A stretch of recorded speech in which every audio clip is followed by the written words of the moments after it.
Hello everyone and welcome to ESL Challenger South America. My name is Lucy, that is B-Dog.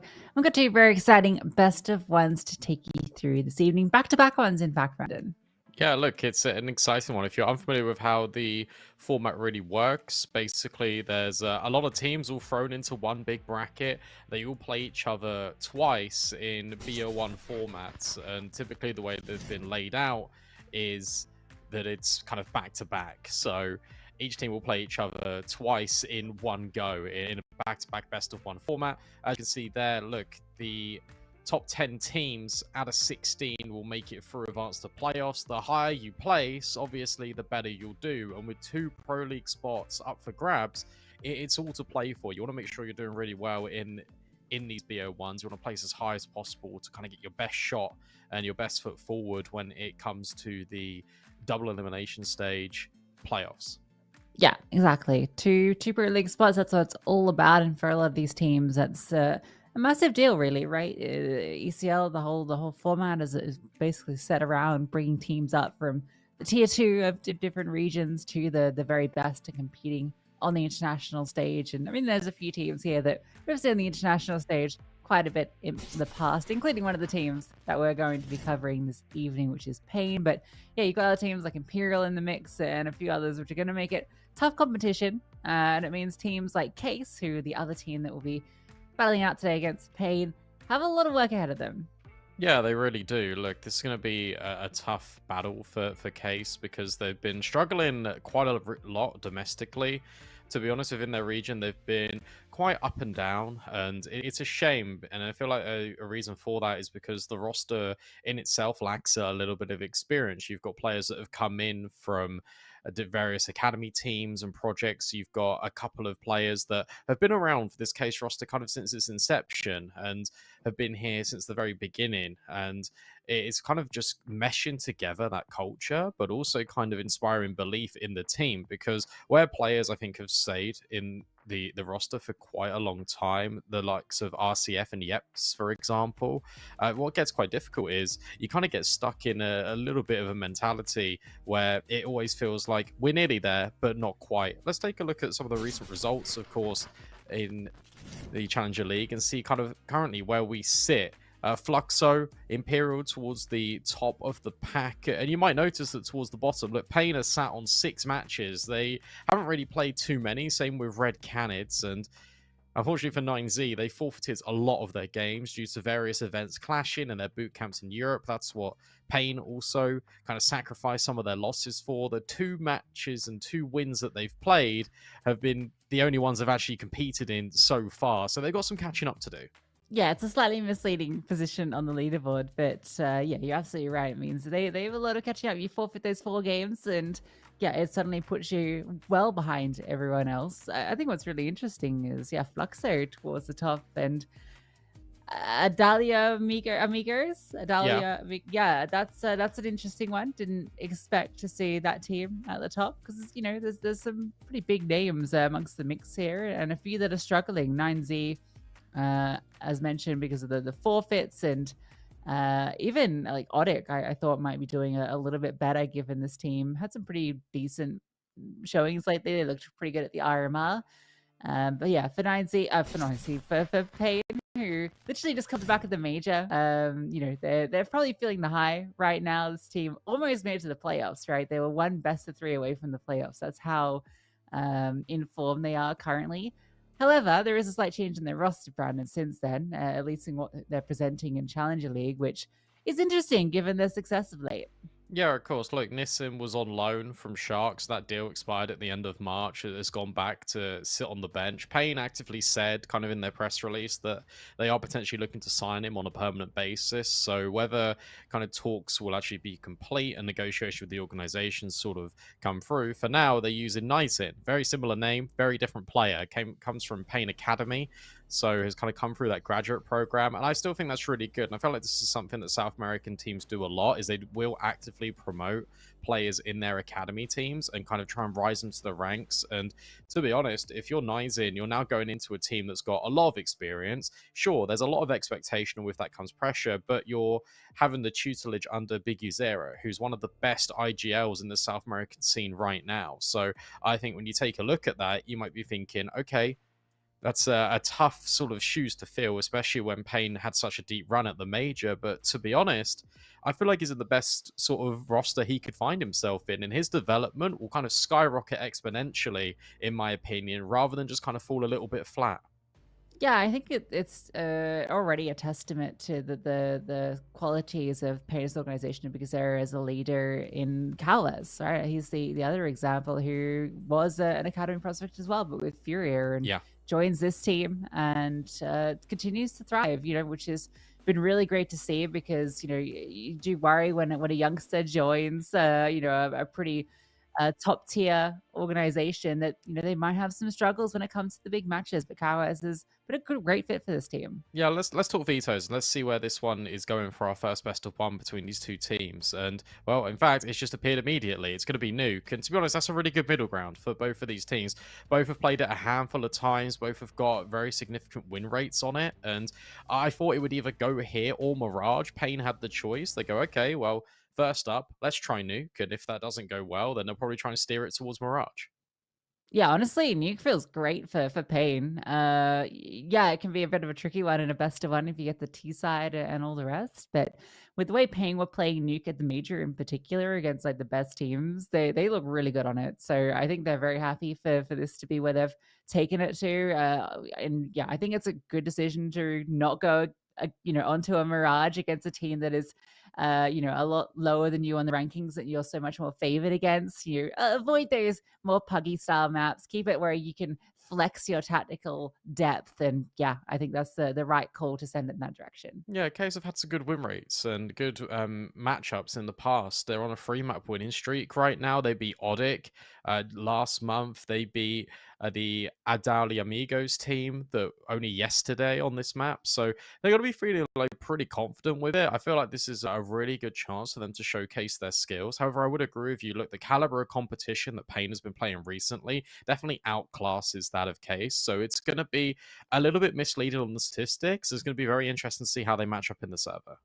Yeah, and it's not the first time these two teams have played each other. Maybe not the exact same members, but in terms of the cores. And the last time they matched up, it was a best of three, and that was, I think, at the qualifiers for the RMRs. And Nuke was one of the maps that was played there. 13-7 victory for paiN. So pretty solid. Inferno was the other map played in that matchup, which actually went to double overtime, 19-17. So actually a lot closer of there.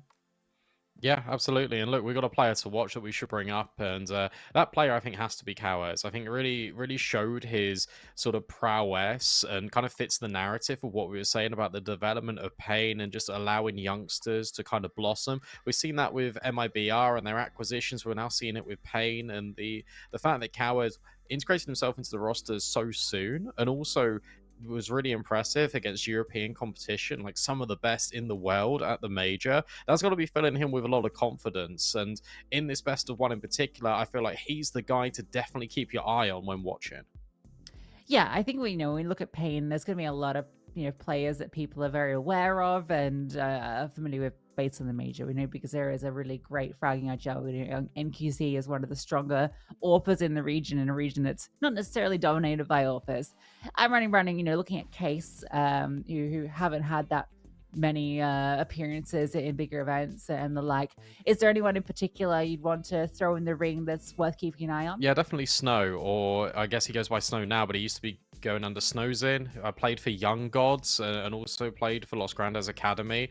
Whenever I was watching him in Young Gods, I thought he was a really good prospect for the future. So it's good to see him land on a team like Case as well, because that will only further get his development going. 1.17 rating in the last 3 months is nothing to scoff at either. And I think with time, this guy can grow to be one of the powerhouses coming out of the Brazilian region. I think he's got a lot of potential, and he's still incredibly young. Yeah. In fact, it's just a young team generally. I think there's quite a few players that are kind of on the up and up in the squad, and they're eager to prove themselves. And honestly, there's in some worlds in a matchup like this is where you can kind of cause some surprises, where paiN might be sleeping at the wheel a little bit coming out of the major, and the high of playing the biggest international event, and then you've come back, take a step back in your home country, and it's back to some of the online grinding that is so important, obviously, because of the Pro League spot. But it is a sort of space where you can see some of these up and comers provide the upsets. Yeah, and look, for case in particular, it's like you win this. If you even win one of the best of ones here, you go up to 15 points, and suddenly you're in the playoffs. You're definitely safe from relegation at that point. And bear in mind, they've played so many games. There's a lot on the line here for this team. I don't think they'll get relegated just due to the fact that a number of these teams are kind of withdrawing from the event, so they'll kind of automatically be defaulted. With that being said, though, I think they want to avoid relegation, and they're only a few best of ones away from potentially turning that around and making it to the playoffs. And what a storyline that would be for this team that is so young.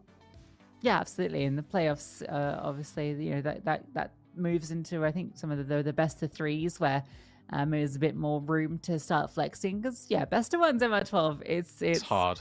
It's hard, and when that's all you're playing during the group stage, it does make it a little bit more chaotic, I guess, in terms of the results. We mentioned obviously the opportunity to upset, but also means that if you're not quite prepared to get on these slow starts, especially if you're up against a team that is so much more favored than you, that's where you can start to fall down the rankings, and you start to fall behind in the points. So avoiding relegation, a great start. Making it through the playoffs sort of already puts you in good steading.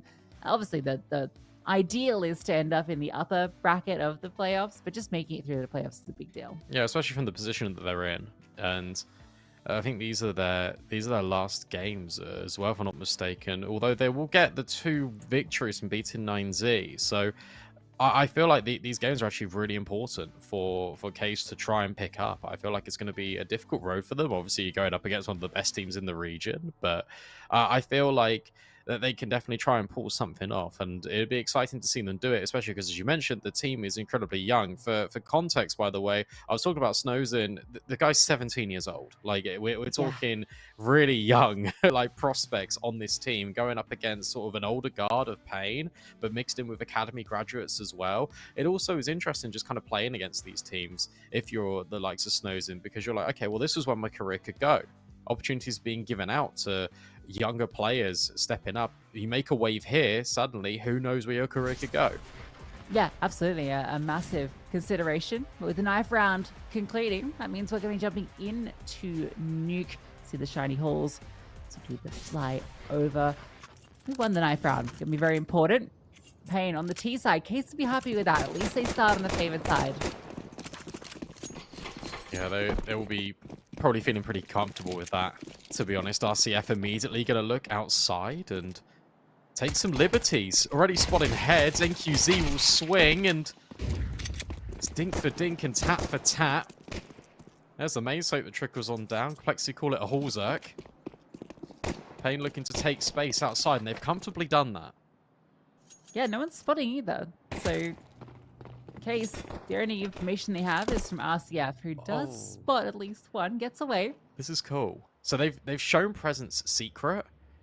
Urbano is holding for the potential heaven flank because the bomb's not committed. They've only sold the idea that it's going to be down B. It's not the full commitment. So Case are ready for this. No quick switch there. That's probably the worst time to do it. Cowes has already found the opener. Snows in with the dual Berettas though. Fires off for at least 1 kill before being taken down. One more player on the bomb site.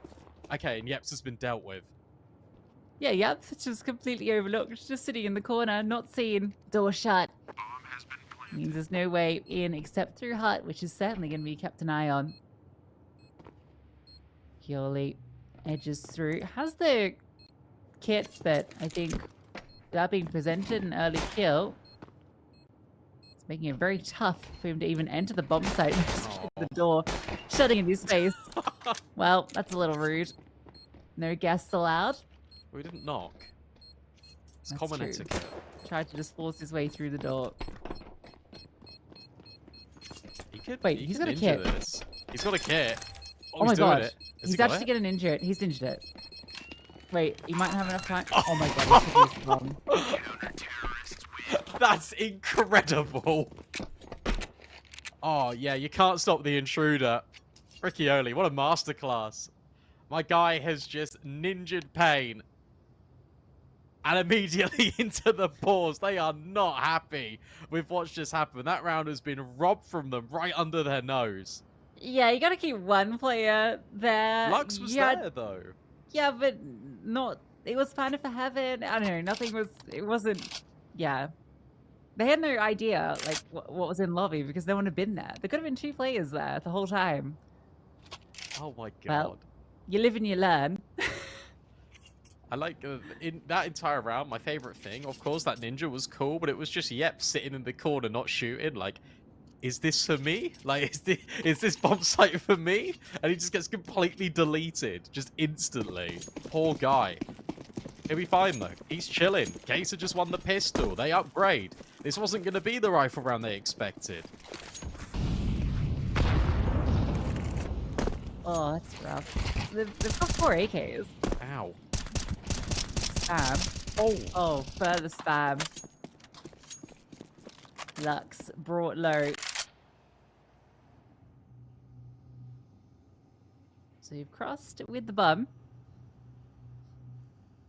Of course, it's known, and Ivano has arrived. Be coming over everything he sees and hears. You get a kid. Oh my god, no. He's out of that. Nizen deletes him. No chance to even respond. Looking for more. Oh, Riccioli's just completely caught off. Not expecting it to be that progressed. That feels like a bit of a fumble. Should have had a good idea that they could have been that close given the kill had just come in towards near the kind of vent peak. Let's be open. Bomb planted. And you guarantee that paiN will have someone just sat on top of the bomb for the whole round. They're out of there. They don't want anything to do with it. Of course, that was a round they didn't expect to win. They didn't get many kills in the pistol round, so it didn't give them a whole lot of utility. But off the back of Nizen just finding that delicious one-tap over towards Decon, and then the follow-up was Riccioli just left wanting, caught out in all sorts. Just means that that's going to be the save immediately. paiN, I guess, back to winning ways. It feels like they should have won in the first place, but they're here now. They're on the board. Yeah.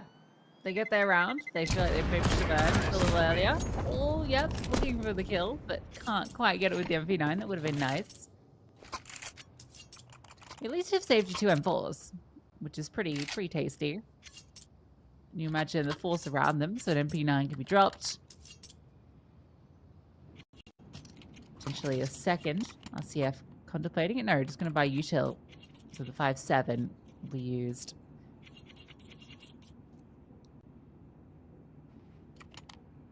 And paiN win this one, they'll completely cripple the start of the CT side for Case. And then that ninja will just be a fond memory.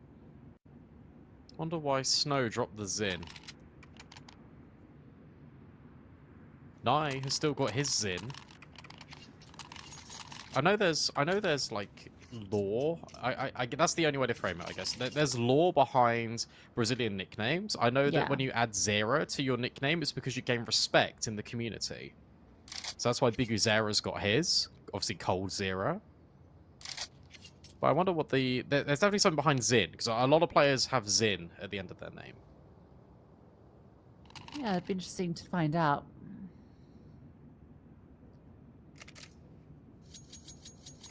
I guess Snow is a good nickname. It's fairly unique. Yeah, I like it. I at least like it when a nickname is just like a thing. Nice and simple. Lux is one of my favorite nicknames. It's too late now. But when I started, I wish I had gone by like Lux or something. Because like Lux is Latin for light. And it's also what Lucy means. Is Latin. So would have been a good nick for me. I didn't have it time. Yeah, well, it's his. You can't have it. Could have had stickers. Could have. But you don't. Round 3 kicks off. These save rifles need to have some impact into this round after being saved. Retake not being attempted. Snow has a little patrol outside. That wasn't even intentional. Oh, it was really funny. Yep starts to go in towards lobby. And will be undetected if he actually goes around the corner. Double MP9s could spell trouble. RCF's even found another one. Onto Big Uzera. That's a good opening kill. Here comes the MP9s, and they get decapitated immediately. Lux even finds a follow-up on towards Ramp. And whilst it looks so good initially for Case, it all comes tumbling down at A. I think they just walked into lobby. They would have found a kill. They just started running, and everyone turned. Nothing missing. Surely. Snow sticking around for a moment, but falls off. So again, it's these two M4s to be saved, but that's all it's going to be. I didn't know there was a green M4. Yeah, that actually, I was just thinking, it's really distinct, isn't it? I knew it existed. It's one of those newer ones, but isn't like a high tier one from one of those collections. Actually looks really cool with the stickers. CS2 skin buff. That was a really good round from paiN. I mean, they didn't really have to do too much, to be completely honest. Nice, it's just standing on that bomb. paiN are going to make sure now, every single round on their T side, that does not happen. Yeah. And it wouldn't surprise me in the slightest if when they're on the defense, they go for it as well.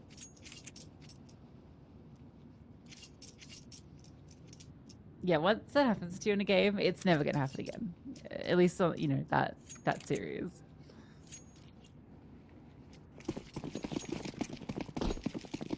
The thing is, paiN on a team that's going to affect them mentality. But it would a lot of teams. It would me. Let's face it. Oh, assemble the boost. They're coming fast. Oh, it's barely had time to get up. USP in hand. Lux, lights out. Onto grab. Oh, okay, it's all good. It's all good. Is it all good? No, not really. 1v2. RCF is on B. NQC's low. They're playing passive, though. They have reset. You know, they've got space in towards lobby. They're just going to go back and clear it out and just make sure that RCF hasn't pushed in towards lobby. They're aware that that could be a possibility because that happened in the round prior. But by going on towards A, they're completely dodging the chance of this one going awry right now. Because there's every chance that RCF can still go for this retake. Nizing can plant the bomb. NQZ can set up an afterplant. But where do they want to take it? The issue is that there's no kit in LCF. If he had that defuse, he'd be very enticed to go for this. Because surely it's known information that NQC came out of that engagement with a little bit less than full health. Goes begging for it, nothing to pick up. He's gonna have a look. He just dropped a HE down. It's a guaranteed kill, and the right peak could find NQC. No, NQC not sleeping. Retake, not going to happen today. paiN, 3 rounds in a row. It's interesting you brought up sort of Lux as well. I know it was for like thematic for the nickname, but it's been interesting watching his career because when he was in Fluxo, he was really struggling quite a lot, and Fluxo went on this big tear. They were winning tournaments over in the CCT circuit. They won 4 in a row, but Lux was really underperforming in that. And he moved to paiN, and I had my doubts. My eyebrows were definitely raised when he joined that roster, but he has been completely revitalized under Big Uzera. And his resurgence, ever since CS2 came out as well, has been really fascinating to me. And I've been very impressed just by how consistent he's been in such a short space of time. We're running back to spawn. This round is not live. Yeah, I guess he took damage, though. So I don't know. Either way, I feel like a guy called Lux and a team called Fluxo, that was always going to be a problem. True. Yeah, actually, you raise a very good point. Think about it. How silly of me. Yeah, that's actually... Oh, we can't see it now. You could, like, see through the wall a little bit. Not through the wall, but, like, it's indented. There's, like, a cabinet that's revealed. I've never even seen that detail. It's amazing the things you miss. Yeah, oh. Anyway. Round reset. No harm, no foul.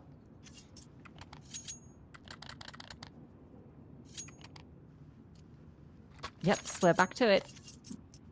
Are we good, guys? Is everything okay? NQZ on the AWP. Lux will bring out the rifle. In fact, Yeps is the only one that's actually just left wanting a little bit with the FAMAS. Okay, timer ticking back down. Gucci. Regularly scheduled programming resumed. Did you just say Yeps? Yeps. Brilliant.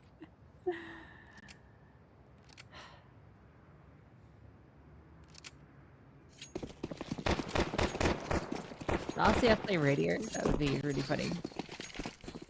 If he ever is in that position. My mate. I will.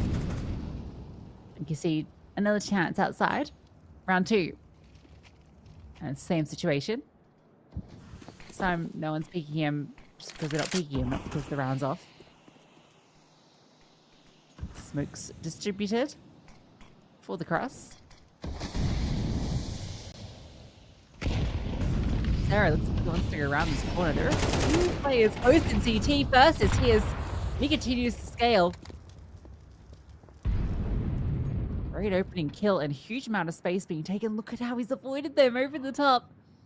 Zara and flipped the net. And now you don't know he's under hell. Oh, you still might not yet. Yeah, oh, no, you don't. Oh, this is very cool. Because now Zero can just grab this kill for free. RCF's going to have no idea. No idea that he's there. And now the ball can make its way through ramp unless Urbano does exactly this. NQZ might clear him, which would be tricky. However, he's announced his presence around the corner. There you go, but are you ready for yet? Hamas out. So are the knives, but Cowards will at least trade. paiN up to 4. Should be 5, but they are up to 4 rounds on their T side. I will go ahead and say it. It's a perfect start. Obviously, the Ninja can't be helped. Well, it could have been. Perfect. When they've completely lost control elsewhere to go for that double push. And honestly, that second kill come through. Cowards is low. You know, if you've been able to find it, convert, pick up the AWP with low HP or whatever, just put it into a 1v1 because Zero was very removed. I think squeaky pushes are really underrated as well. You see a lot of teams that will go through Heart, and the meta is slowly evolving, but I really think that there's a conversation to be had about how many instances you actually push squeaky as 2 players. Because I feel like that really catches teams off guard because they're always waiting for lobby aggression, and it normally comes through Heart, it comes through ramp. For real. Molly didn't actually unsettle these players of Case, and I'll tell you what, the pistols are unsettling paiN. 2 kills immediately. Snow grabs an AK. The smoke. Oh my goodness me, they nearly lined up. NQZ swaps to an AK. Urbano is incredibly low. Might grab one more. No, instead it's just a dink. But this sets up Ricoli potentially for success. These players are really incredibly low. 50-50, 1v3. In the right spot, but can't find the first kill. NQC saves that round for them. I think particularly the AWP shot onto Snow, because that was the moment. He had full HP with the AK, with armor. He was the one that could have really caused issues. Pistols do a lot, but not enough to give Case any sort of upset. We do get the AWP out on the CT side. And paiN actually didn't dump the AWP. It was on the ground. They didn't keep it, so that's interesting.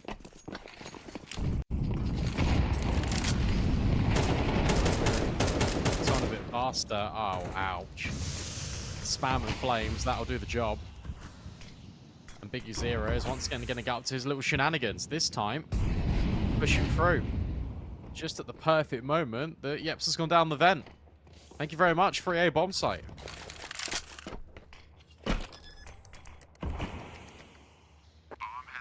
Yeah, Case's game plan there is we've lost the opening kill.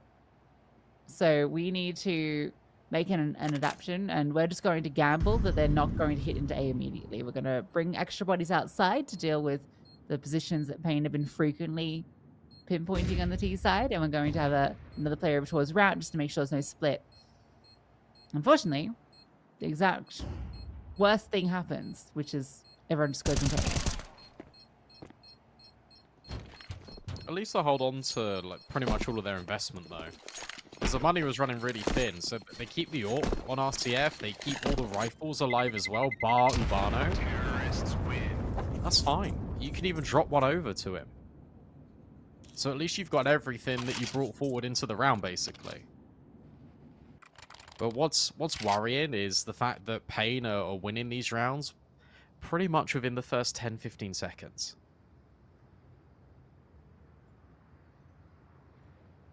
First tact called by Case.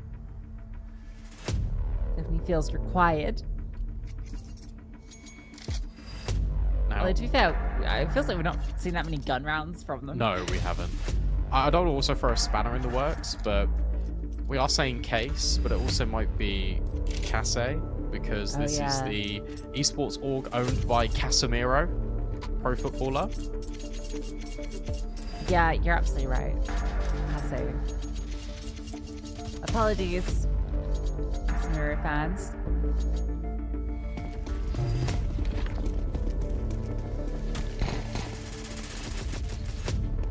It's cool the amount of footballers that are invested into esports. So it's been a kind of increasing trend.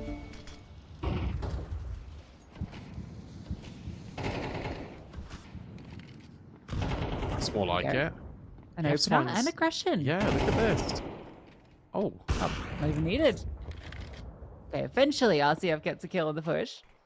But yeah, just goes through hard, finds 2 kills because they're attempting that same flank play again.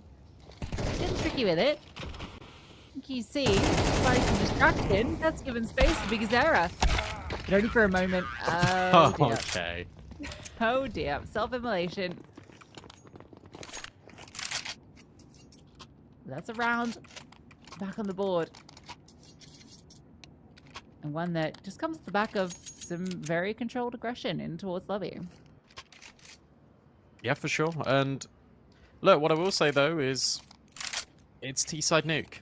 paiN have already got 6 rounds already. That's more than enough. And with South American teams, when they play off against each other, I normally like to add a bonus round because T-side is very prolific. A lot of aggressive plays happen in South America. So I normally give a little bit of a buffer. So I'd say 5 rounds is normally pretty decent on your T-side in MR12. The fact that paiN have got 6, it feels great. Flashbang is fantastic. See you later, RCF. No impact in this round.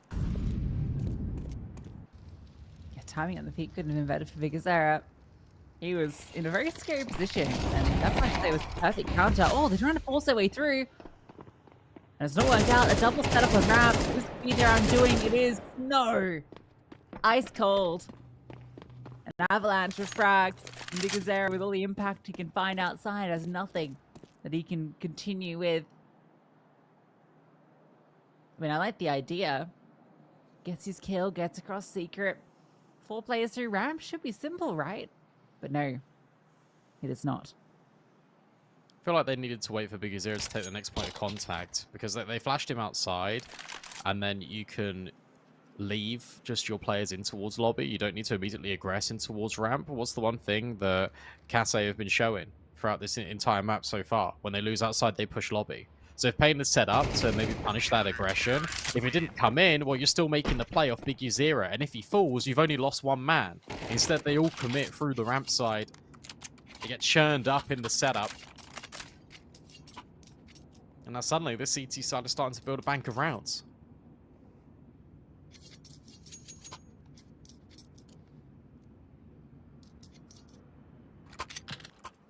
Not just that, but paiN are now forced into a actually, because he was able to get an AK at the very least, but you got Tech 9 in the mix.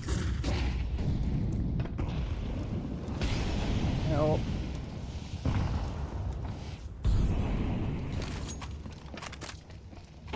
An early secret start.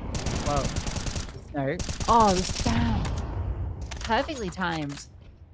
Feels like they're getting a read on how paiN are wanting to get cheeky with it. These little plays through smokes are being punished. It's good to highlight Snow as well, the fact that he is starting in secret. And watching his position in this first half, it's quite clear that Kase are just saying, look, we know that you're the player to play around. If you're feeling that you want to change position, you want to get involved in the action, go for it.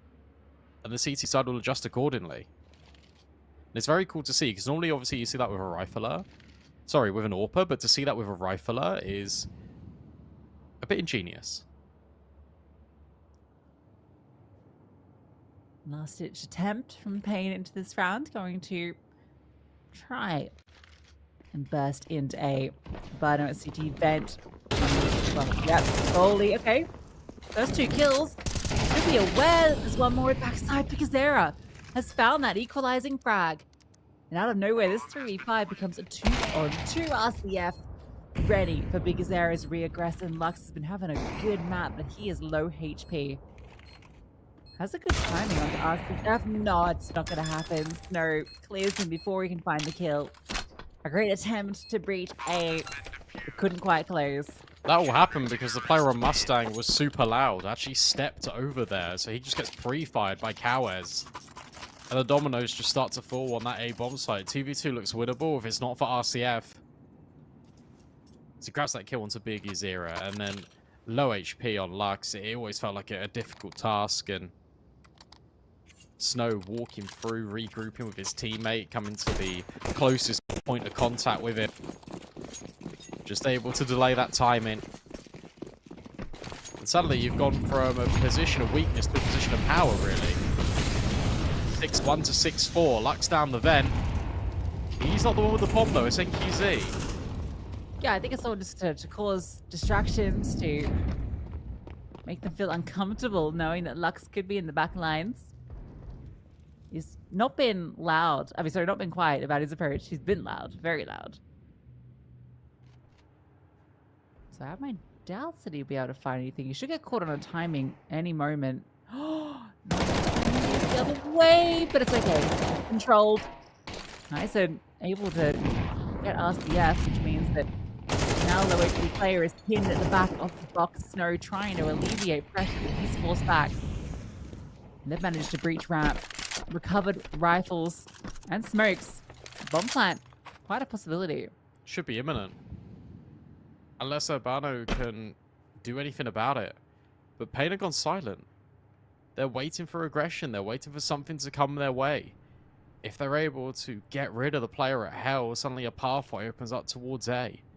They're really hoping that there's going to be an overextension from the CT side, but it hasn't happened. Suddenly, the time, it's running out. But Yeps and Snow begin to doubt themselves. They'll hear that smoke. They still think it's A. Yeah, paused just long enough that they were able to clear B and not see anyone, and so they bail. That smoke lands, and from their position, it's hard to tell exactly where it's popped. So the bomb to be planted. Last second, Ivano charging forward, able to get the first kill. Quite cleanly, too. And that's the AK. Nice, and we love that in his hands. Said he has to play close with the Tech-9, but NQC has a great crossfire. Can take first contact. Tech-9 can swing because they're with the Deagle. Can't get it done. And now NQC is compromised in the open. Nizen picks up the AK. Now he can support that smoke. Almost actually works out for NQC. Nizen gets the first kill, almost the follow-up. But there's too many bodies. Couldn't quite get it done. Tell you what, though, that's a really close round. Considering the circumstances that paiN had in that round, it was just Tech-9s. It was Deagle. And it was that horrible timing that allowed that space on towards ramp. They were so aware that a player was down there. They were clearing it, and he'd already slipped the net. The plant's good enough because it does facilitate money. NQZ can now grab an AWP. For the CT side, if it ends 6-6, they'd be more than happy with that because they were nearly about to be sort of snowballed out of this game. Yeah, felt like it.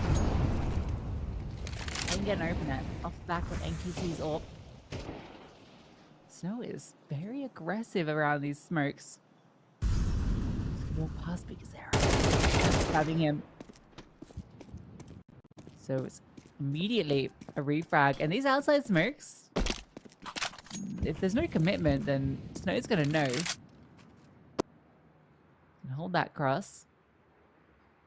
And if they walk it, smoke's going to fade before they can even get over.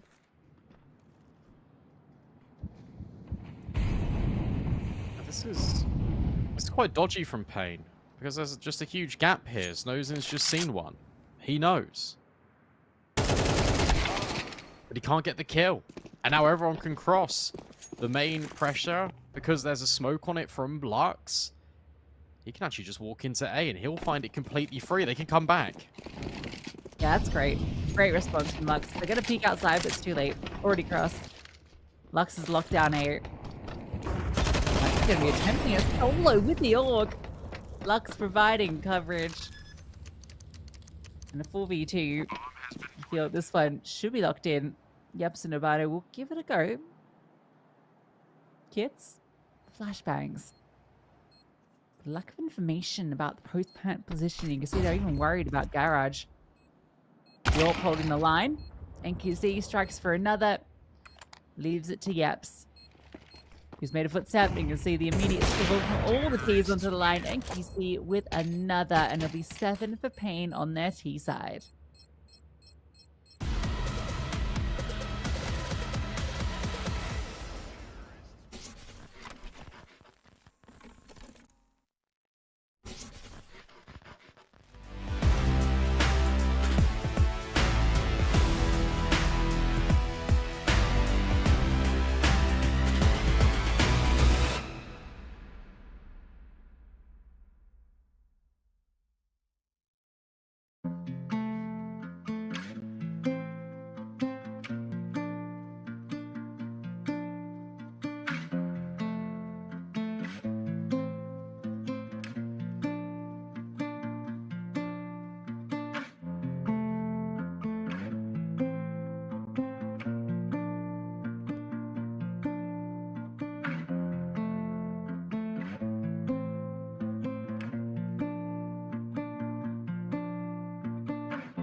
Back in the action, 7-5 half for paiN Gaming. Some would say it should be an 8-4, but Case would tell you otherwise.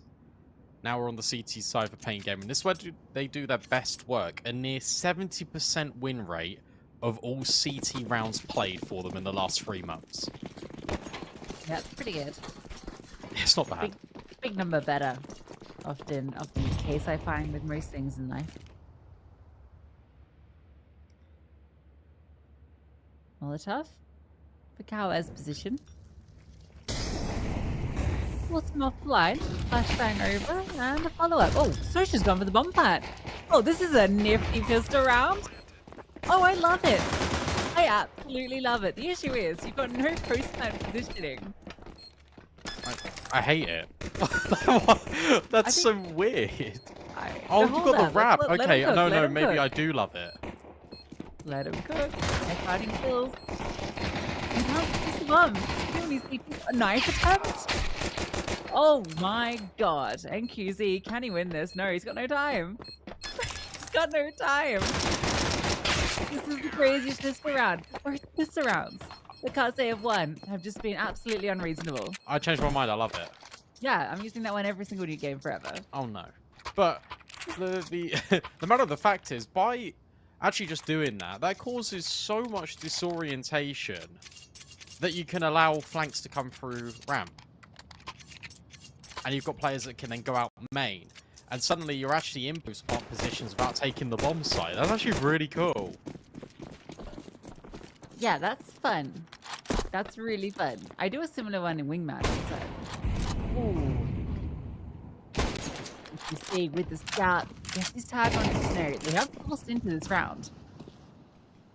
Which means that there's a great opportunity for Karsei to get onto a good start to this T side. Maybe big use there could be the undoing nice shot. Right into Powers, and it's Lux that helps him out. Snow is still low from that tag from the scout. And he tries to swing wide. Lux, with that recovered AK, gets the kill. The bomb is in main. Yep, just about to walk straight into Nizen. So, full spy, perfect from paiN. Yeah, that was wild. That was just Karsei trying to drop some smokes and kind of make like a tunnel to walk through main. And it didn't work because you're going through smokes gray screened into 5.7s and MP9s. So again, cool innovation, but it just doesn't quite work against a buy of that caliber that paiN brought. Maybe they didn't expect paiN to force buy, but nevertheless they did, and they got punished for it. Tech9s. Now for the T side, paiN. They've always been good at winning these second rounds, and that snowballed them to momentum in the first half, and they're looking to do exactly the same here in the second. Could be another one of these just A-pops. You see Snow lining up the flashbangs. Completely blinding Cowers. He needs to be careful. In fact, he's just overwhelmed. Still manages to grab a kill, but it's Lux and QZ from the rafters that are dealing out all the damages. RCF last player standing. Supporting class. Oh, hold up. RCF. Low though, and the bomb's not in his grasp. The sheer numbers on a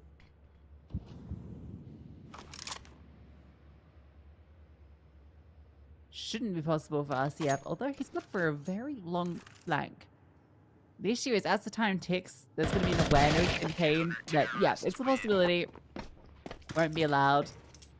Force power with the Tech9s almost breaks through. It had a good start, but there's just too many bodies. Yeah, and to be fair, I don't hate the idea for RCF to go to that flank because it was so quick. Just unfortunate for Karsei that when they throw that flash and it wears off, you've got so many players just in the rafters, and then you're trying to deal with Cowers that's also on the top of the silo, which is a really uncommon position, but you're dragging your crosshair all over the gaff on that A-bomb site. It's just so difficult to try and steady yourself. That was the force with pistols. Now it's the eco with pistols. Straight into the MP9 of Cowers. Have it open up the account.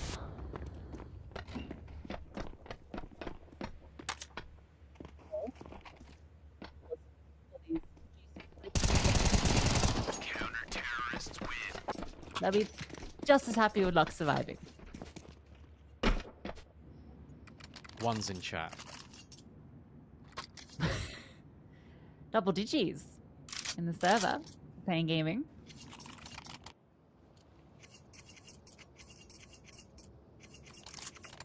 It's actually worrying how one-sided this game is with 2 of these rounds for Karsei being the pistols. This Yeah. is not normally for MR12. Feels like they came into this with some ideas. Pistol. I mean, obviously the ninja can't think that that's going to happen, but they bought the kit for it. It's really given them a much better setting in this game than you'd think otherwise. Kawes thought he had a timing, but Abano, he catches him trying to get cheeky with it. Oh, he's dead. He's oh dead. No. Who let him cook? Abano finds another. That's Lux hitting the deck. Suddenly, this round is absolutely in favor of Karsei. Yeps. Make sure his teammates aren't going to drop anything else. And with Biggie Zera's position being noted, it feels like only a matter of time before they will lock in this round. They're being very patient. Leaving no stone unturned. They're also just trying to get rid of the necessary risks, like bringing the bomb outside. They just reset towards lobby. Plant safely. Karsei up to 7. Unless he ninjas. Which he won't. Yeah, let's keep an eye on Big Zera with his kit. No, he won't. He won't. AK, far too valuable. Nizen's money is low. That was just Karsei. It was a combination of getting a little bit lucky, but also just being very careful. They were very aware of anything that paiN wanted to do. They Molotov the position in secret, so NQC just gets burned out. They're holding for the smoke push, or at least being aware that that position is still open, even though the smoke is present there, so Kawes gets caught. There's a lucky timing on the push from Nizen through round, which he just got completely screwed over when he came around the corner. Missed both players, and they catch him on the rejiggle. That's the way Counter-Strike goes. Yeah, jiggle, and sometimes it folds. And that's what happens to the defense. Warp out for NQZ. Let's see what we can achieve whilst he isn't being burnt alive. Hopeful for Silo. Not find anything, so we'll delegate it to Biggie Zera instead. Riccioli thinks better of it. Resets outside, and you can see that Yeps and Abano are still worried about the potential that paiN will force the issue and push the envelope in towards lobby. Yeah, I mean, they've been doing it pretty much every single CT round. Outside smokes, but Biggie Zera is patrolling towards secret. So they know there's no commitment. Given the Molotov just to give him something to work behind, to take a look. Goes a little bit deeper than I think he wanted. He's not going to spot anything. Nizen might be in trouble. Eludes him. He walks around the corner. Snow has snuck through. And they have no idea. Absolutely no idea. Oh, now they do. Nizen runs back. The contact onto A drew him back towards heaven. Unfortunate for Snow. There's still space on A.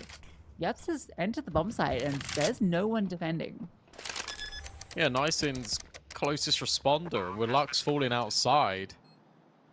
This is now becoming a one-dimensional retake for paiN. One in which they will go for. You see that Biggie Zera's just been dropped to flashbang. He's going to pop through these players at heaven.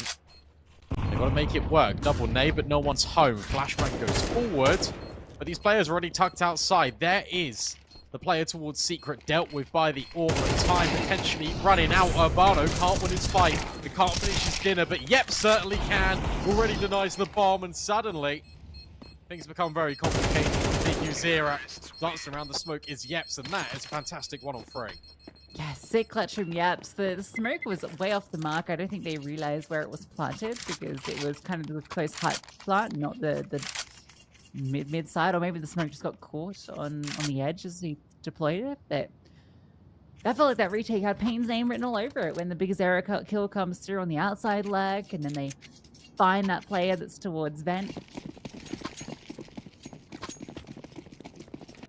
That's what paiN sent packing. Deagle the only investment.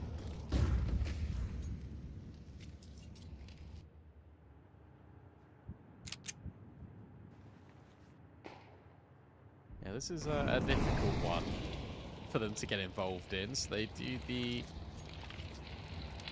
only thing that seems viable, which is aggress in towards the vent. They thought about lobby, then they changed their mind. And this is actually a really good read, because hey, guess what? Whilst Riccioli is here, everyone else is just outside. He has a little nosy, he doesn't spot anything, and actually, Kaze stick to their guns. They want to go for long-range gunfights, so go all the way around the world. Yeah. They're not going to find those gunfights, but they will find an open bomb site, which is, if anything, a nicer thing to discover. Yeah, that's nice.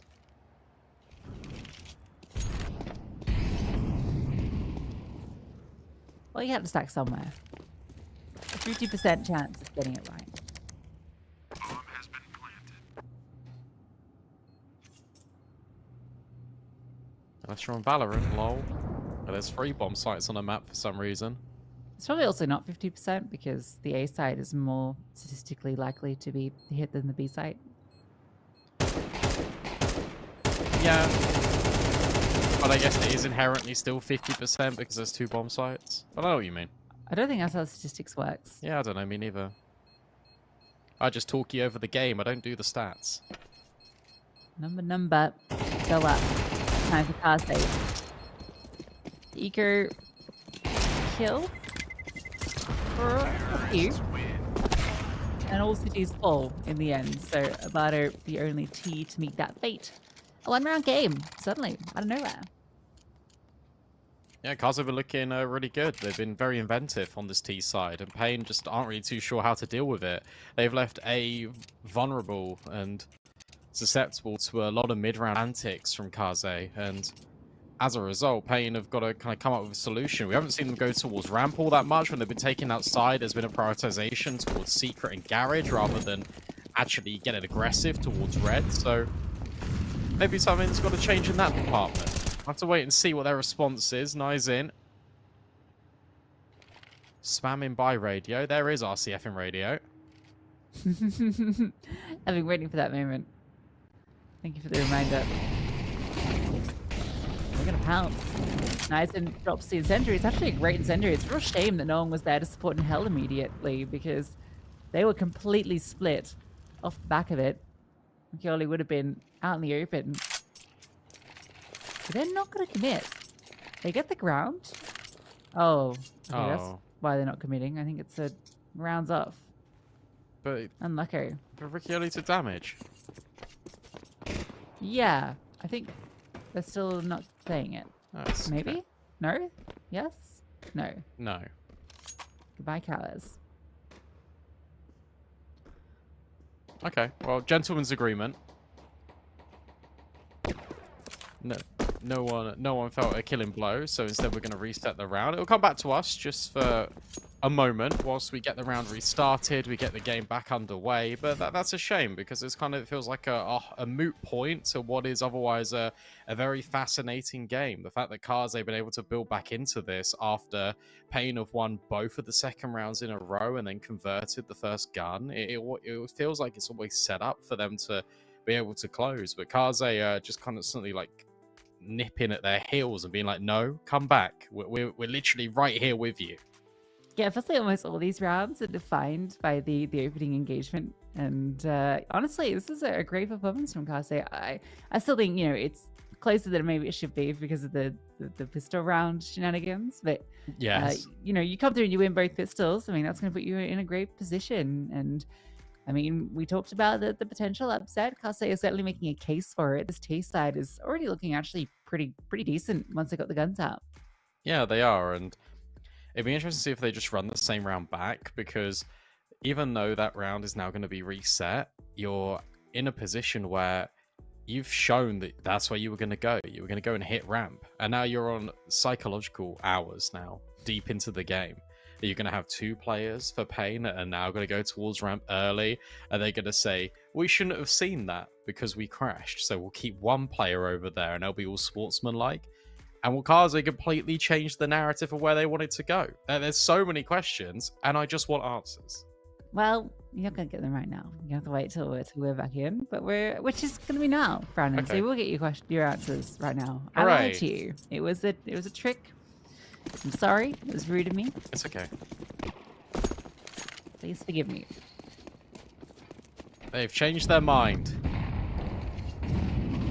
Fair enough. And look, there was 2 players ramp. At least temporarily. Nizen will go down towards B instead, leave the ramp authority to bodyguard NQZ with the AWP.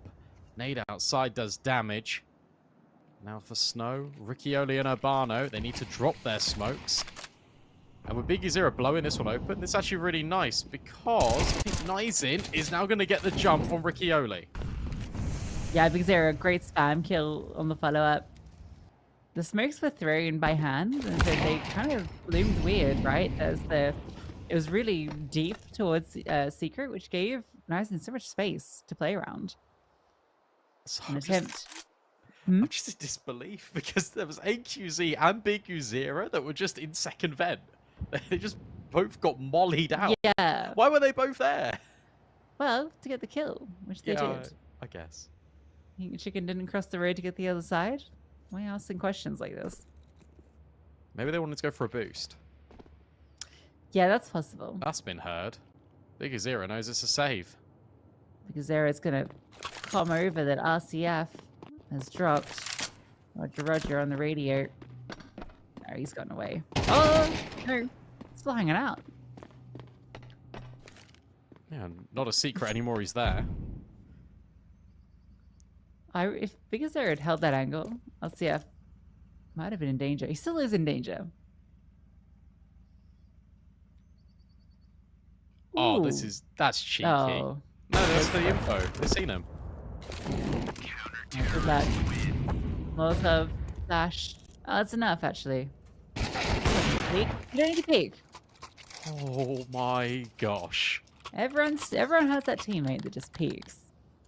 You don't need to. You don't need that extra kill. Your life is more important. Your life is valuable. Remember that.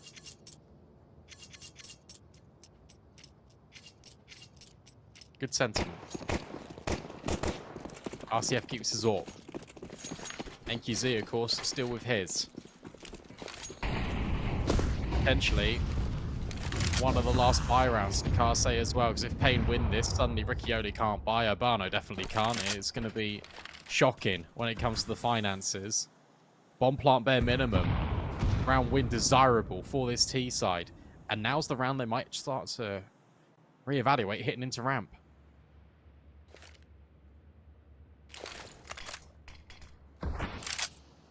Lux has been given a lot of responsibility.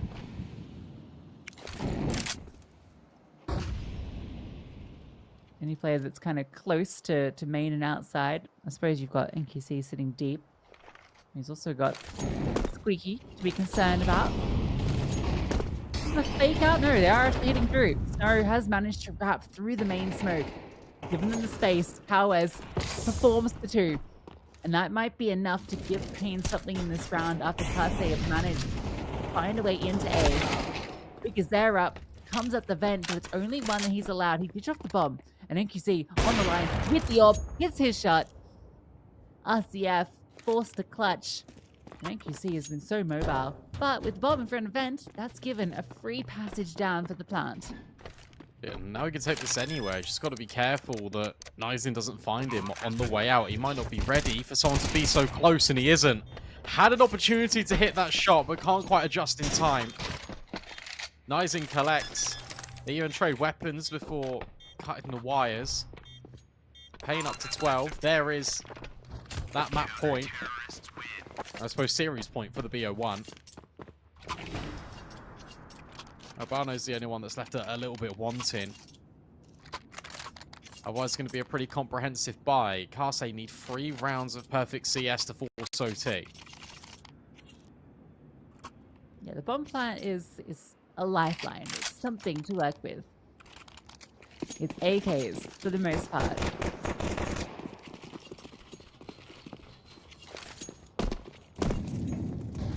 smoke well, distributed early.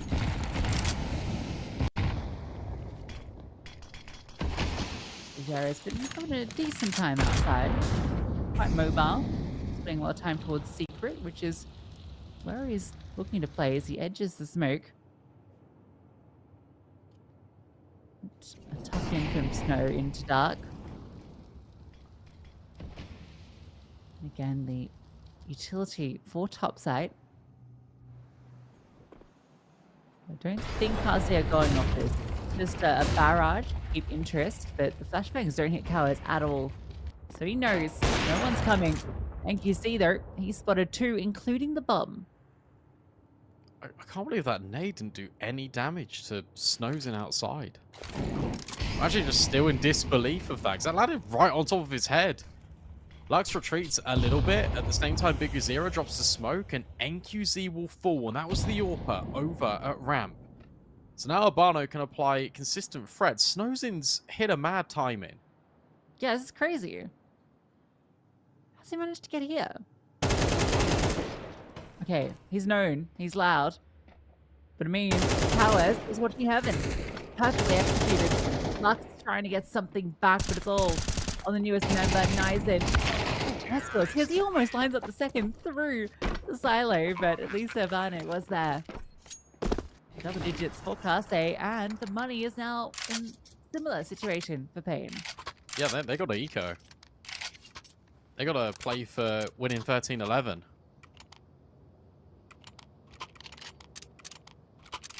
Really well played by Snow to just take the kill. And then his distraction piece is just enough to pull all of the eyes up towards heaven, whilst the other teammates just run straight into that A-bomb by NQZ.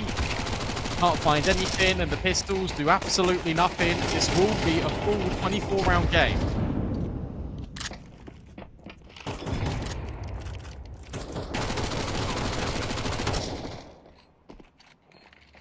100%.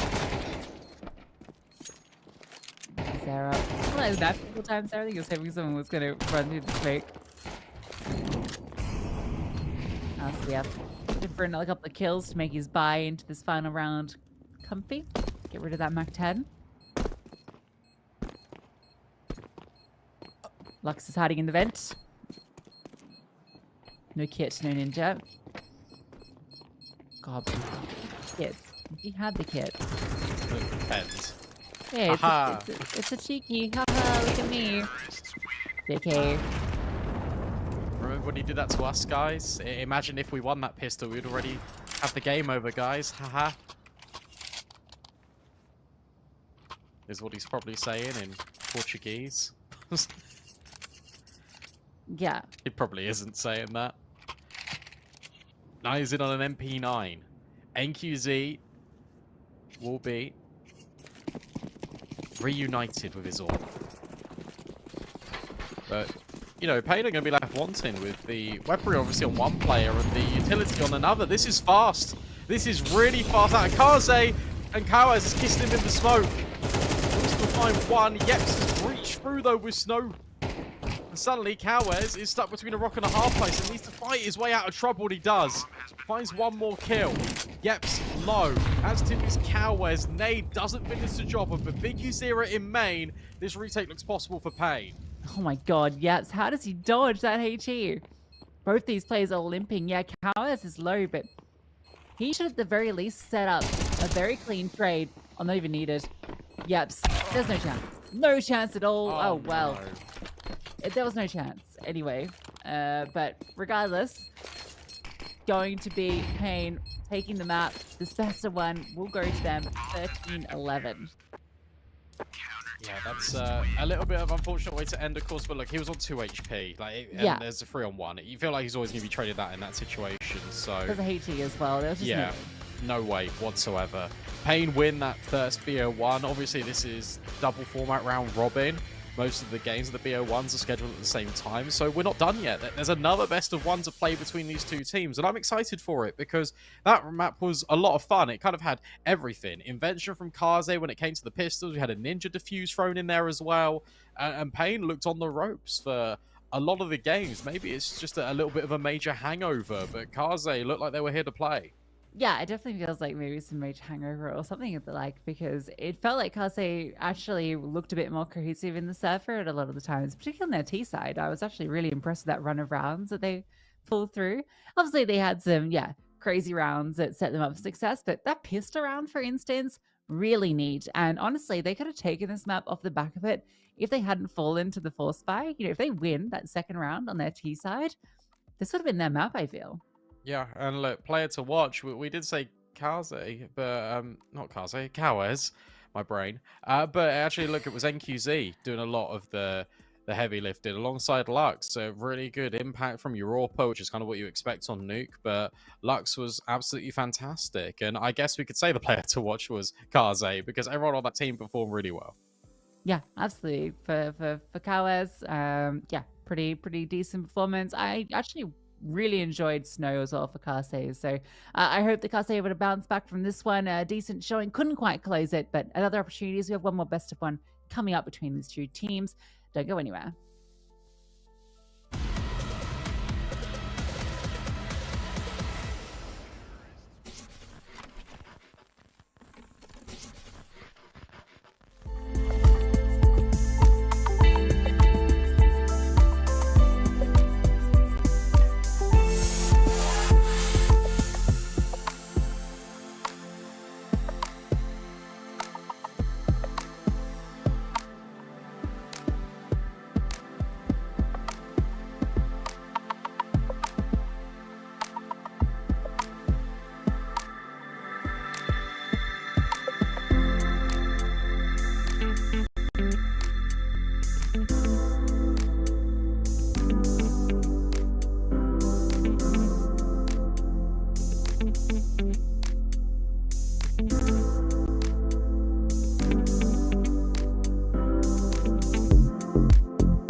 After a really exciting Nuke, now the second best of one is about to kick off between paiN and Karsei Gaming. And I'm excited because they're back-to-back best of ones, there's a chance we could have Nuke all over again. I don't think it will maybe end there for the veto, but that's really fun. It's weird, isn't it? Because it feels like a best of three, but it's obviously two best of ones. But you would never get the same map twice in a best of three. So it's kind of weird. Like, how often would you get the same two teams playing the same map back to back? Like, it's only in this kind of format that can happen. Yeah, I don't think it will. Because I feel like paiN felt a little bit threatened. I don't think that was Nuke by far. So hoping we see that veto come through. I'm expecting something different. Aww. Yeah, it's going to be Inferno. Okay. That's a shame. Oh, no, they can't play it. Oh, okay. Oh, okay. Damn. I guess. Never mind. Our bad. Well, they just flatly couldn't play it. So instead, both teams get 2 bans and paiN gets to pick the decider. Okay, Inferno. That's a pretty decent one for... I feel like if you're paiN, because Karsei have not been winning this map whatsoever. no. Their win rate is very bad. It's 25%. However, the games have been close, right? 13-7 against MIBR, 13-9 against Odic. So there's every chance in which they can show us something here again. But I think there's a lot less chance to pull off sort of gimmicky plays on Inferno compared to Nuke. So it's one of those where I feel like we're going to get a much more sort of expected game, to be honest, out of paiN. I feel like this is obviously in their wheelhouse and they're going to be feeling a lot more comfy with it. Yeah, I'm expecting, as you say, it's harder to pull off the gimmicks. It's the thing with Nuke is there's a lot of timings you can make. There's a lot of cheeky smoke plays. You can walk through things. You got the outside fake outs. Whereas Inferno is very clear cut. There's only so many approaches, and you're gonna have to fight your way into one of the sites. There's nothing you can pull out the bag to catch anyone off guard. And I feel like paiN were getting caught off guard a few times by Karsei. That's frankly what got them into the position where we ended up going the full 24 rounds. Is there was multiple moments where they were just caught with their hands in their pants, and it wasn't pretty. So I'm hoping that won't be the case here. It shouldn't be the case here because it is Inferno and it's more scheduled, regular programming. Yeah, it'll be interesting to see as well which side the two teams start on, because it'll be a similar vein of... I feel like Karsei will want to start on the CT side, and if they do, they'll be feeling a lot more comfortable with it. But paiN are a force to be reckoned with, again, on the attack on this map. And where Inferno, sort of in meta terms, is leaning, I'd argue, a little bit more in favor of the T side, then that could also be a scary prospect, and that could be almost a fallacy, just starting the defense if you're Karsei. Maybe they want to set the pace, kind of get the tempo going, because when they were really orchestrating a lot of the early rounds in Nuke on that T side, paiN were getting caught off guard. Maybe they want to do exactly the same again here. Yeah, definitely a possibility. I think also one thing for paiN that they'll be looking to improve on to this map is the pistol rounds. They didn't get either of the pistols in that first map. Now, yeah, obviously one of them should have been theirs. The second one was that was one of the coolest pistol rounds I think I've seen in a long time in terms of innovation. So Karsei bringing some interesting things to the table. Again, it's difficult to do that on Inferno, and paiN, I think, yeah, that's where they've been starting very slow on these maps, is the lack of pistols. So that's something they're going to be looking to rectify.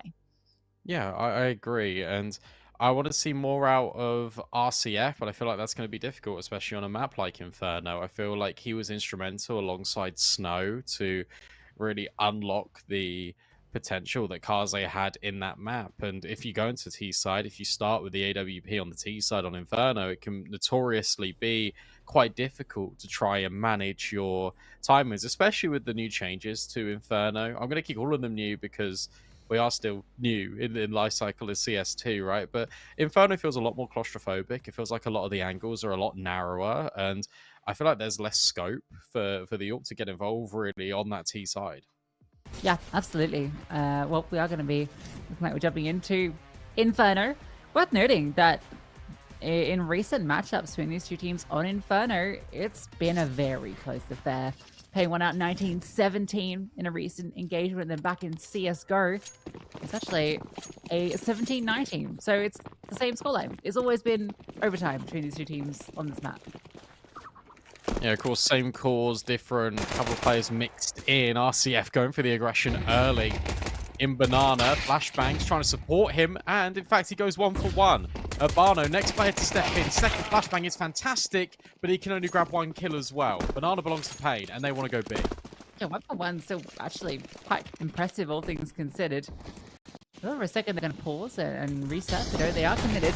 And with all he tries to go through the smoke, but Cowes catches him before he can pull off anything, and NQZ gets yaps from backside. Surely can't be losing this pistol. Although Snow's actually been given space to walk through the smoke and the first kill. But the trade was always going to be there. Cowes with 3 in the round, the pistol for paiN. Yeah, again, good idea from Kaze to go for the second volley of flashbangs over Banana to send another player in, and it really felt like Urbano could have done more from his position. Like he'd have guaranteed a second kill, but not to be. Going to be a force buy this time from Kaze. After losing the pistol, normally we see paiN put in this position, and they would always force buy on Nuke, and this time it's up to the CT side to show us what they've got. Juggling some util, and only 1 player is going to be on B, and that's exactly where paiN are heading in the early round. Yeah, the force buys actually feel pretty decent. You know, we talk about Inferno and the CT economy, the save meta, and you're kind of alluding to the T side being a bit stronger. But second side, oh my god, this swing! They hit everyone. There's 3 MP9s that just swing mid. Right, well, it wasn't quite the stack. Cool way to get the first kill. Look at the amount of smokes in B, and Nizin is going for a push at the same time as Lux. He's walked through the CT smoke. Hello, Urbano. That's a freebie. And will then also molly off Yeps, force him straight into the fight. This is so clever from Lux. He finds 2 kills, tries to put a pathway down for NQZ. But it's RCF that holds strong. It's still can't stay with the player advantage, and that is until Nizin steps in. Fortunately enough, there is a trade there for Snow, and Big U0 wants A. Yeah, he knows there's a player on each side. I think he's going to be feeling a little silly that he tried to force the issue after Lux's fantastic work. Big U0 can still make good on the promise. Oh, he spotted the player. Has that gone both ways? Yeah, it has now. HG over in the wide. Big U0 gets the kill. Bondi Planet has a smoke as well, but a kit recovered for RCF. HP advantage. Big U0 is worried. Defensive smoke deployed. Oh, he wants to fake out that he hasn't crossed, but he's been spotted. Timing, unfortunate for Big U0. The idea, very cool. Still a chance. The flash is good. And a reposition. So RCF know that he's crept over to the right-hand side. He doesn't. Big U0 outbrains his opposition. Yeah, really well played from Big U0. Just the amount of information he's getting from the peaks and the jiggles is just enough to put him in the power spot. And the flashbang kind of gives him all of that coverage to make sure he's in the best possible angle in the pit. Knows he's stuck in the corner, but Kase don't know which one. 2-0, but that one gets very close. And off the back of that, they're going to force. They know that the money is quite low for paiN. And in fact, the buy is pretty well matched. There's just an extra AK on the side of paiN. Yeah, it's a real mix, isn't it? No head armor, though. And that's going to be a big issue, actually, for these CTs when you've got 2 Mac 10s in the mix. Yeah. Gives his M4 over to a teammate. Relegated to MP9 after the initial damage fighting top Banana.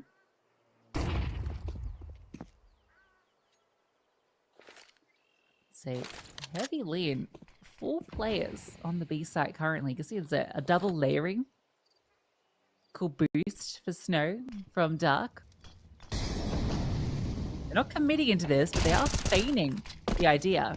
Now you know, minimum 2 players on that stack, which implies that there's probably a presence elsewhere.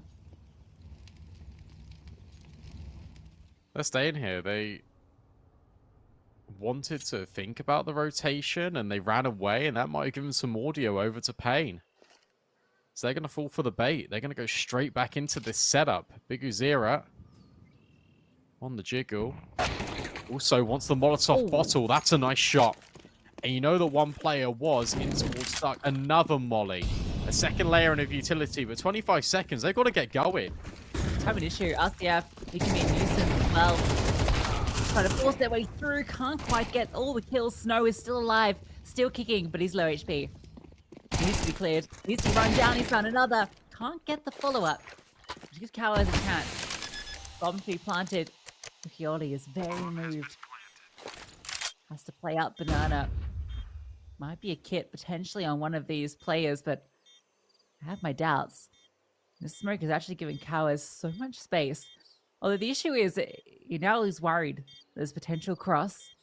So just have to keep checking different angles. As it fades, he'll get the information, and another 1v1. paiN closing it out once more.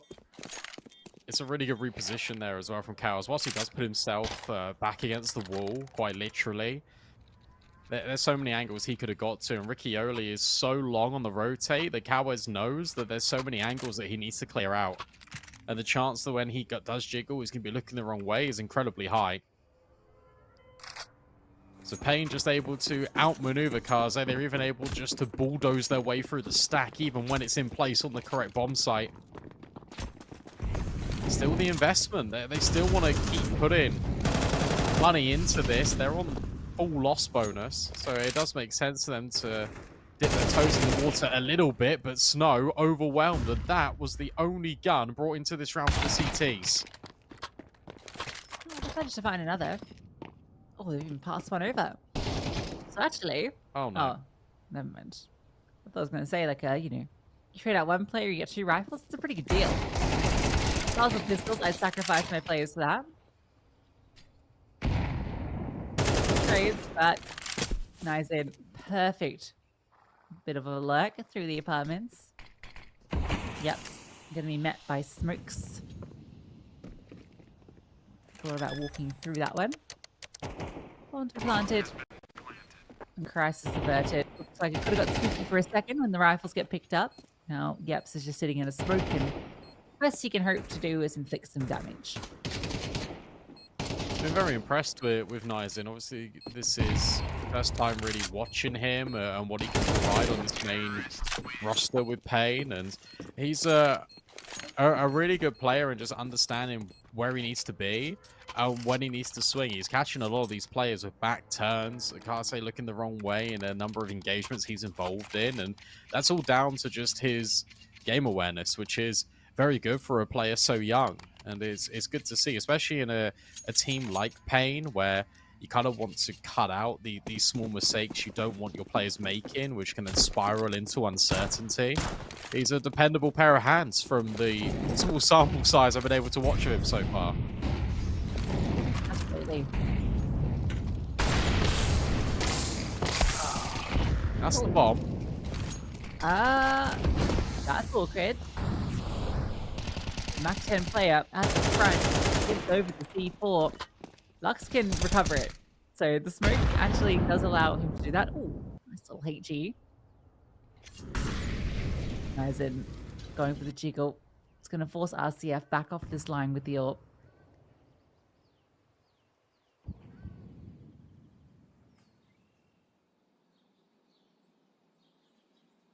That third player moves towards B. Smoke towards long, not actually forcing him to rotate back. Right call, as they are hitting the B bomb site. A passive setup, keeping it fall back, and then they strike through. Left behind, able to strike for a double. Bomb on his back, plant to be secured. Difficult retake.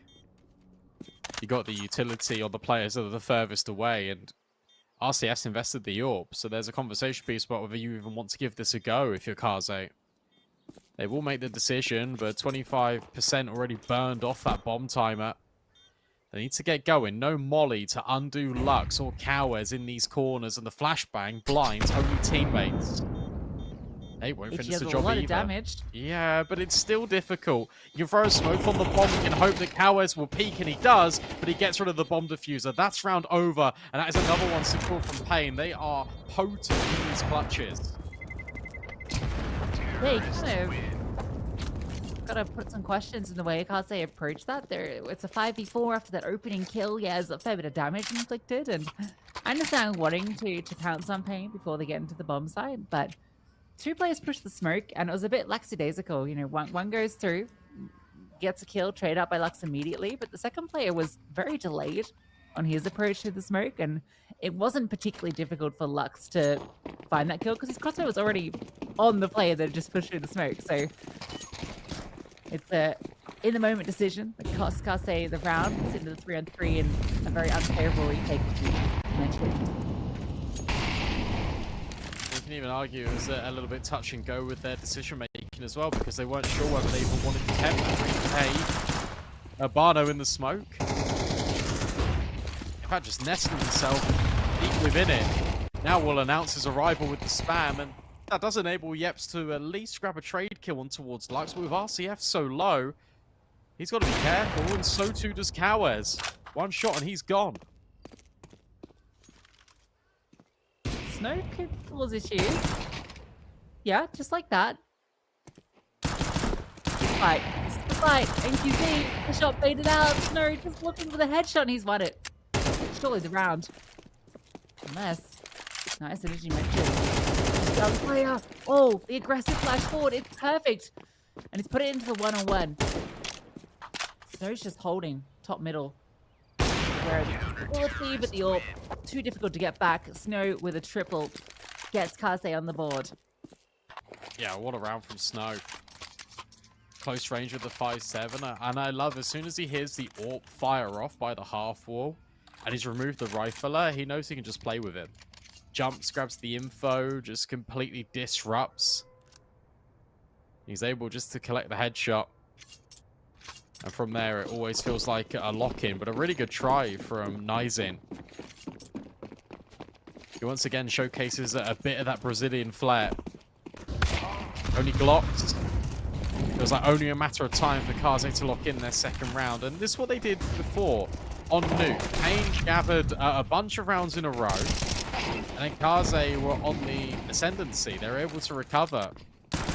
Snow's feeling a little bit under the weather with the amount of bullets that are entering the bedroom, and RCF should have been worried as well. That's the AWP immediately decapitated. Never want bullets in the bedroom. Carlos gets a couple. Some good damage. Could have got a bit spicy. Snow's low. Kase will survive with 3. Which they'll be more than happy with. And we'll get their buy out once more. RCF is in a few different positions with this AWP. Seen him starting apps quite a lot. This time around, I'm actually going to be leading B. I think he has the forward spawn, so might be taking a peek from barrels. He's gonna get naked. Oh, never mind. No, he's not. He's gonna take 1 damage from that HE. And he just swings and takes down Big Uzira. Urbano wants to fight as well, but Lux tucked in the corner. That is the top drop to yet again in Banana. Cowes and Lux with 2 big responses. A 3-on-3. How are you going to get the bomb? Yeah, it's the thing. You've got all the space on A. You've got the A bomb site, but you don't have the bomb. The main objective. And there's a re-smoke. 2 of them, in fact, available. 3 of them available. How do you piece this together? You need to, like, hope there's no extension. Likely need to make a flash play or something of that ilk. They have smokes of their own that they can deploy. Maybe one towards the top of Banana to at least disrupt some angles. They've got nades. They could blow open the smoke and maybe fight all together. But they're feeling a little bit uncomfy because of the spam, right? 40 seconds. They need a blow smoke. They're waiting for it to fade, but another one's going to be redeployed. And there's another one. It's going to be smoked indefinitely. They need to make the play, and they need to make it now. Free smoke. Land. Yep. Locked off the angle. And it's a nice triple from Yaps. That one's brutal. They lose the bomb, and it ends the round for them. That's happened a lot of instances in this first half. The bomb has just made its way up banana on its own, it feels like. And then it gets dropped there, and paiN are almost playing a mini game of how do we get the bomb back and still win the round? I feel like they're making it really uncomfortable on themselves.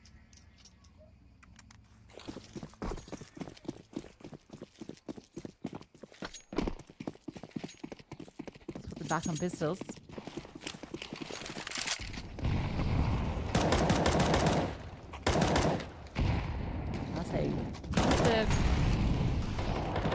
Dig their heels in to Inferno. Considering the 1v1s as well, this could have been a much more favorable scoreline for them and still can be. Good spam. Big zero.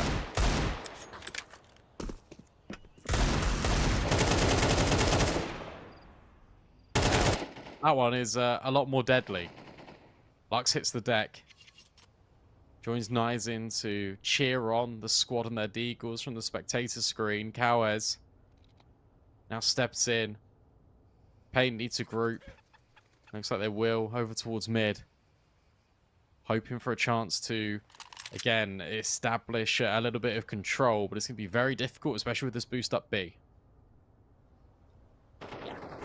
Not expecting to be able to break through any of these setups. With Snow, so with the swing, a liberal spray, but does get the job done. And it's flawless, no one falling to these pistols. Just one round between them. Now this can be a cause for a pause from paiN. I hope they're staying on the pause. Guys, stop taking the bum up banana, please. That'd be nice. Or, if you're going to go banana, throw some extra bodies at it. Make sure your trade spacing's a little bit tighter. Because I have been finding openings on banana, to be fair to them. It's just been a few instances where Case have found that opening pick, and from there paiN have been entering the struggling territory. No AWP for NQZ. Chicken collected for Nizin. Oh.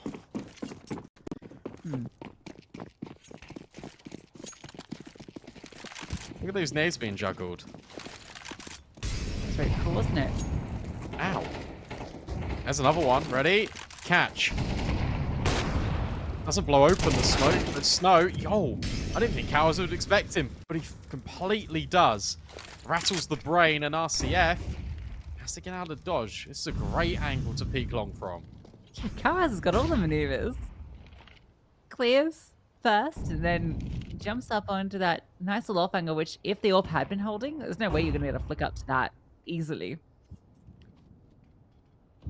Off the opener. paiN maybe considering apartments being scouted. Only one defender here currently. paiN have shown such a prevalence to B that Case feel that might be where it is. Take control of banana, and they've done so successfully. paiN need to see this as the trigger. They need to go. Yeah, they're waiting a lot in these mid rounds rather than just going straight out for an execute. And this allowed time for the rotations to come over. Nade, follow-up flash for Riccioli. They need to clear him out. They need to make sure he's not in this position. Big Uzera will take responsibility of that. RCF on the boost. Vision slightly obscured not only by the smoke, but also the lamp. And the bullet doesn't connect. The lamp was in the perfect position to provide coverage to Nizin. That looked really good for a moment for Case. They had the rotation coming through at the right moment, but the smoke lands. Player in pit can't get anything done. If he goes 1 for 1, it's definitely on. It will be paiN breaking through onto 6.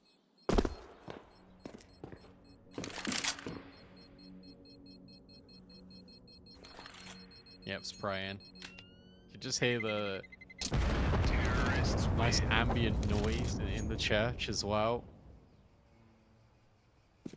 Yeah, that's a shame for Riccioli as well, because there's a moment there where it looks like he's going to be undetected, but Big Azira is always swinging the angle and just making sure, leaving no stone unturned,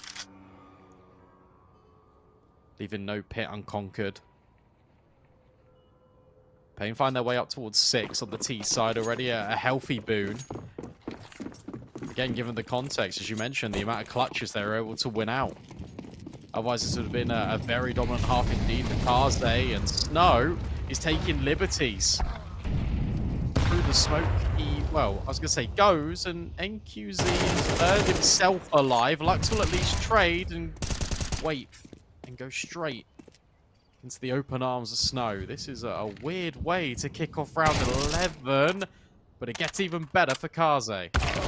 Oh, Snow is an Inferno gamer. That's popping off. Oh, cowards. That could have been the equalizer. What a play pushing through the smoke. Lux has no idea what hit him. Painting's all blown off the walls. Karze are going to take space through apartments. So they're going to be on a fast flank if they wish. Rare to see the AWP as part of this push. Yep. Oh! He falls immediately. But they're going to be very fast up banana behind them. Yeah. They're not going to be ready for the scaling of Karze so fast. They clear the bomb site, and yeah, Big Azira is not anticipating this whatsoever. He's done. Bomb's not even going to go down. He might have seen both players on the def cam. Yeah, Cowards ready for the fight, but RCF will just give it right back to him. Really good idea in the mid rounds, take aggression as a unit. And once you gut out second mid, because you've already taken apartments, you can already begin that transition over towards B. Yeps guarantees the info as well as he loses his life, but it was all for the greater cause. Greater causey. Yeah, that one didn't really land. It's one of those that sounds better in your head, and you just... Worked up it. That would have been bold LCL.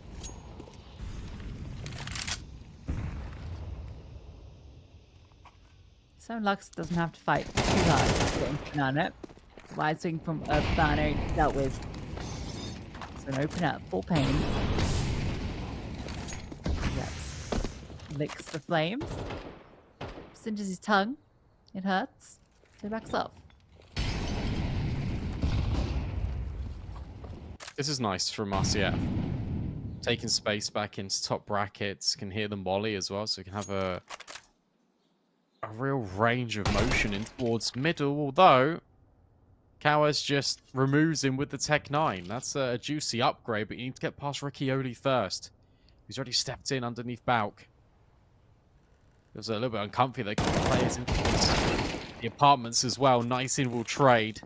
And from here, paiN should just be able to scale. And the world's their oyster. They've still got good presence in towards Banana because of Lux. So towards Mopo, and the spam is great. In fact, it's nearly fantastic. Nizin is alive on a prayer. Yeah, they have no idea that he's so low. And there is this late flank. Lux, the fly in the ointment. In the back lines. Molotov thrown forward. You're not going to be expecting him one bit. Although, Snow has to wait for the smoke. And Lux might actually get caught. Oh, yeah, that's a bit unfortunate. Goes too early. Just need to wait for the smoke to fade. Then the activation point would have come. Still time favors, but not the health. NQC in the back of the side, getting run down, but it doesn't matter. He doubles up with 2 HP, and it's enough for 7 for paiN.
Deja vu. Here we are again. Another BO1, another 7-5 half lead for paiN Gaming. But now they are on the CT side. And for Kaze, the real question is, who the hell's going to help Snow? LCF maybe? He's been doing okay. Yeah, the rest of the gang, a few shades behind.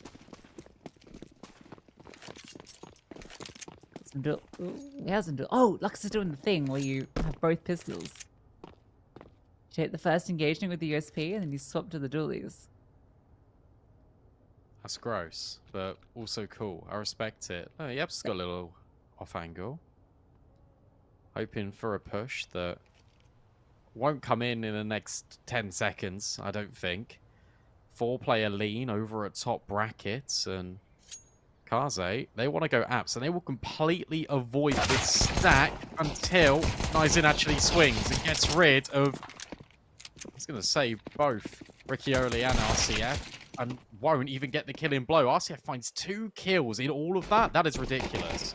He should not have got a second. That's brutal. And that might be enough to give Kaze the setup for this win. 3v3. You do have the kid on Bigazera. So in positions to be clearing pit and mini pit. Barno just sitting on the off angle that Bigazera can't peek around. And they're still worried about mid. They're still worried about a potential flank that's not coming. Lux is gushed. No.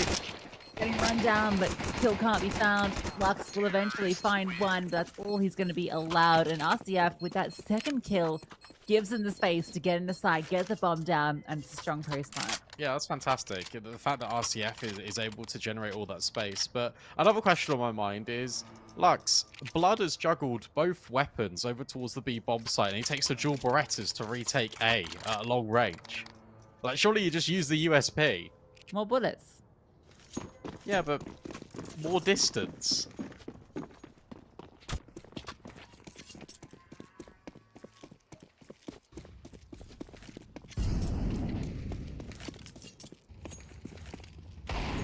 Fight and paiN. They were able to win this on Nuke. Twice. Yeah. Real.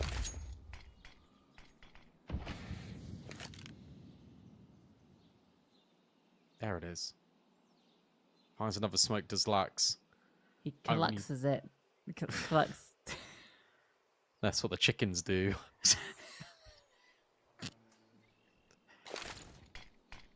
He's got another smoke. We'll move on from that. But his presence alone, just re-smoking this, is yet again forcing Kaze just in a position where they're going to walk straight into a stack. Yeah, 2 players are long. So if you can break through short. Oh no, if you go long. Uh-oh, Spaghetti-O. Oh, Big Zara! Bigger Zara! That is the most insane quad kill I have seen with the Deagle in a long time. All 4 are his. Un-freaking believable. A WTF for RCF and the whole gang. Like, that is absurd from Big Zara. Give him the ace. You know he's in balcony. Go grab him. That is unreal. And that is something that you just cannot account for. And that is something that you do not expect. Yes, paiN could win the 4 spies when Big Zera's hitting shots like that. Happy who? What? Yeah, he gets the first and you think, okay, he's in a good position to do some serious damage, bait his teammate with the 5-7 at close range. Why not just take them all? Holy moly, I wish we had replays. I want to watch that over and over again.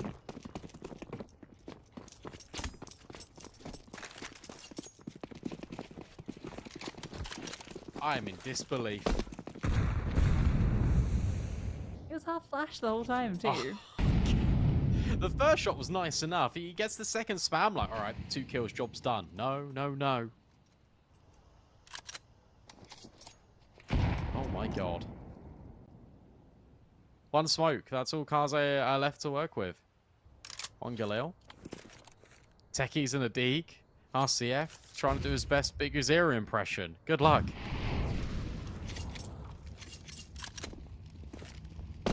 Well, they win the force fight. Again. I'll say again, follow-up force.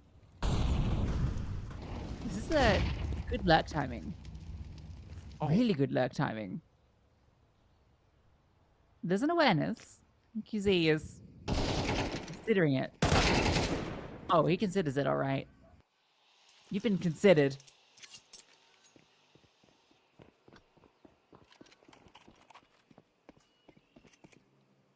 Surely. This doesn't end in disaster. No, it won't. And it's Big Zero that finds all three. What? That looked like that from any. Lux's POV. That looked like he got one and at best two. In fact, he gets none. Wah wah. These are all Big Zero's kills. That's rough, buddy. But not rough for paiN, who are now up against an EO. Looking for 10. Big Zero doing his best to drag his team over the finish line. Need more esports org to take a page out of paiN's book and just call themselves like an adjective. It's quite cool. Like paiN, there's like suffering or Suffering Esports. yeah. They're great fans. They'd be insufferable. Nice. That was clean. Eco, quick dismissal. Now here's the gun buy. This is everything that Kaze needs to kind of put all their eggs into. It's this basket, round 17. No AWP. We've still got 4 AKs. There's a Galil in the mix as well for Yeps. There's a sprinkling of utility throughout. This needs to be a success, otherwise paiN are going to run away with this map. Run boost. Big Zero up. Gone fast. Sonic style. And goes straight. Yeah. Double Molotov, I believe. That's all the util. Let's cause some fast rotations, and they're going to be required. Kala's in the pit, cowering. Not in fear. They're the ones going to be afraid. And QZ can't control the spray for the second. However, he's already in the fight with the Mac 10 in his hand. He's doing work. He's doing serious work. Lux falls into graveyard. Snow's on fire. Oh, Snow, what a shot. Able to adjust, but he's low. A 1v1. Nice, he got over the top. No hit him, but he dropped off the other side. These rounds are out of control. But paiN, they're winning them time after time. Yeah, I thought it was Cowers that was the parkour god. It turns out that he's been taking the leaf out of Nizin's book. He jumps up, makes the audio cue, and goes right over. Plants his feet, sticks the landing, and grabs the kill. What a round.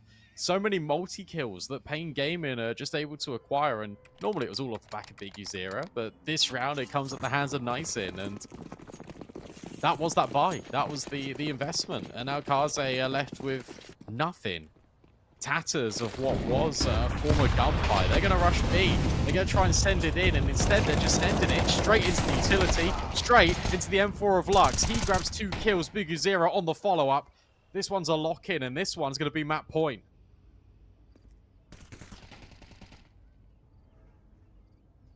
Kelly, you're done for. You're so done for, it's not even funny. Actually, fires of a bullet. He wasn't completely done for, but... Yep. It's a big no from me. We've seen some cool deagles today. Up and down. Ability making it even more difficult.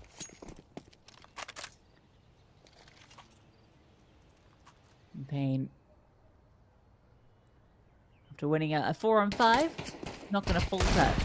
There's still 6 chances to close out this map.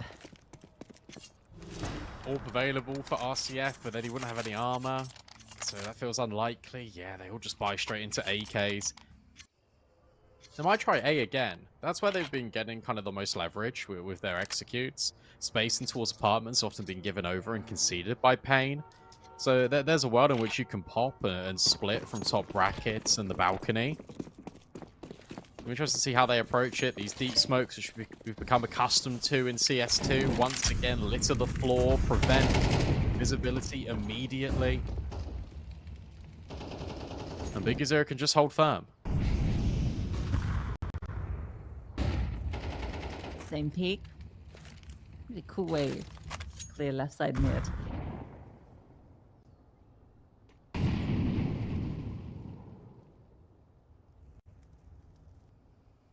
Guys have been given a lot of control. They've got apartments, they've got all of Banana.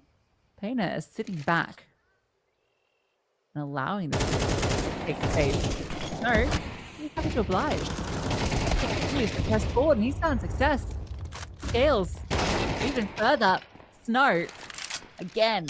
Feels like he's the solo effort. 23 kills to his name. Top of the server by a big margin, blown out of it by NQZ, but off the back of that, he has to fall off. You gotta wonder for paiN, there's a bit too much room to work with. Yeah, they really did. But again, it's Snow just weaving all this chaos. The fact that he's allowed so much room, though, you're right, is the biggest liability of this round. It shouldn't be happening. But it is. It's very much a reality. NQZ will at least have a consolation of saving onto this orb. There's plenty of money available for the likes of Nizin, Cowers. They can all drop. So can NQZ if he wants to. This is going to be a tough road ahead for Kaze, but it's very much just one round at a time.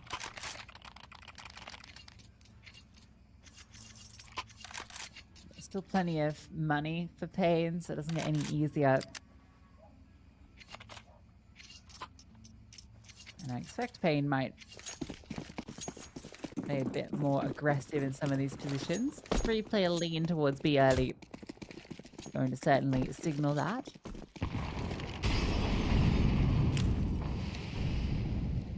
There's a mist smoke that's like landed on a roof somewhere.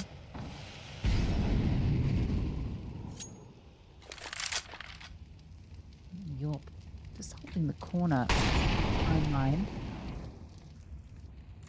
The Molly hadn't come forward. Snow might have even peeked into it. So they're going to set up. This is interesting. Anti-flash for Lux. The AWP takes first contact. And he's anti. So he's always going to be available to just swing. Double nade setup is going to miss because NQZ is repositioned. It bruises the toes, but it's not fatal. Is there going to be a boost established? Okay, this could really unsettle that exact setup. Urbano and Snow find the exact solution to the problem that paiN were giving them. One back to Towers. But again, no real incentive to even go near the speed bomb site. Nizin hasn't moved all round. Yeah, unlucky. It's the exact play that would unravel that setup. Outside of maybe a Molotov being thrown. That's true. That boost was cool though. And the fact that they didn't... I think the reason why they went for the boost as well is because they didn't receive any counter utility by paiN. Typically... Oh! Alright, nice shots. Typically when we've seen Kaze try and scale in towards Banana, there's always been resistance met by paiN, and it comes at the cost of utility. As soon as they throw these nades in, they get a little bit sus, because they're thinking, no one really did anything. We better boost, we better clear it out in case someone's playing close and they want us to walk around the corner. That's exactly what paiN were hoping for, and exactly what Kaze denied.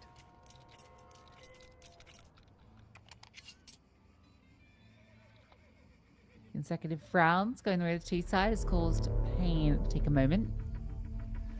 They've still got, thankfully with those 2 rifles surviving, they have a compelling purchase.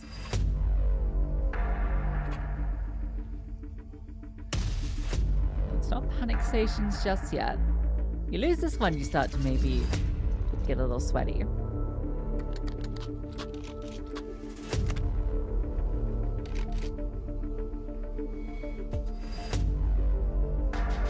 AWP is just afforded by NQZ. $100 to spare. It'll be interesting to see NQZ just go for a peek off the gate. Haven't seen that from him at all in this map. So as he wants to head, and It looks like he will take that peek down towards top mid. Has a little look, doesn't spot anything initially, also gets smoked off. Eyes in the apartments, taking space, spamming the doorway. Which is a bit rude, but no one is there. This is better from paiN. They're taking more space towards Banana this time. They've played it out with 3 players, but that means they're going to be far away from this ramp. Yeah, it's just straight execute onto the A-bomb site out the gate. Towers needs to deliver from the backside, and he's done that. A double up from the corner. Eventually, the flash is fantastic, in fact, from Yeps. Gives Urbano the double. Lux is present, forced forward by the flames, and he falls. You see in the apartments with the AWP because there is smoked off. All relies on what NQZ can find. He's not seeing anything. That's smoke. Might make some movement with these guys. He walks out, what a shot from NQZ. The player in pit, undetected. Not planted for this T-side player, but the Molotov thrown over the top. Oh, this is played perfectly by Yep. Doesn't reveal himself. Wins out the clutch, and it's 9 for Kase. I really like the fact that he threw the molly and then stepped forward. Because Biggie Zero would be anticipating that he's just going to be hiding in the corner. But no, instead he makes himself unpredictable. Last thing you expect is for Yeps to be so close to that smoke. And even when Biggie Zero catches a glimpse of him, what does Yeps do? He just sits in it. What are you going to do in that position? Time's a burden. And your greatest enemy. I'm surprised paiN even went for that retake in the first place, but they did bring it into a 1 versus 1. Probably to balance out the money as well with the rest of the roster. 5 7s. And nades. They're hoping that's the recipe for success. Otherwise, yet again, you're looking at a situation in which Kaze can force another map potentially into OT. Yeah, it has always been OT. Didn't think we'd be in a position where it's getting close to it with the 12-6 scoreline. Kase are making a solid case for it.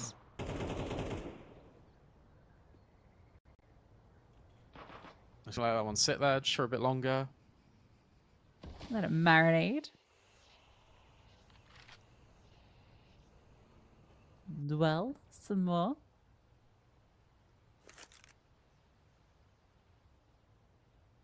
Because Eric doesn't have the deagle. So I'm already writing this round off.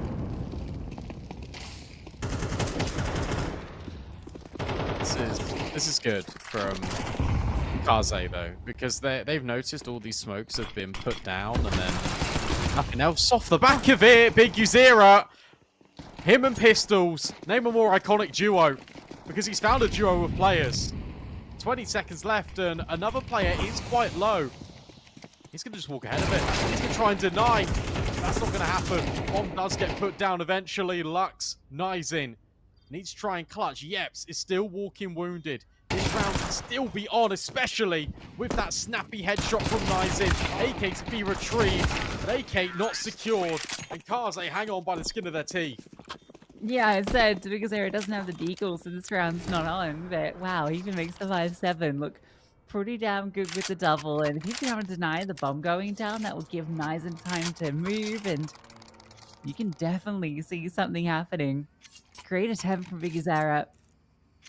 20 kills himself. Snow leading the charge still with 25.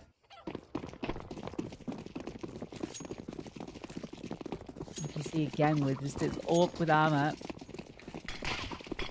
Begging for impact.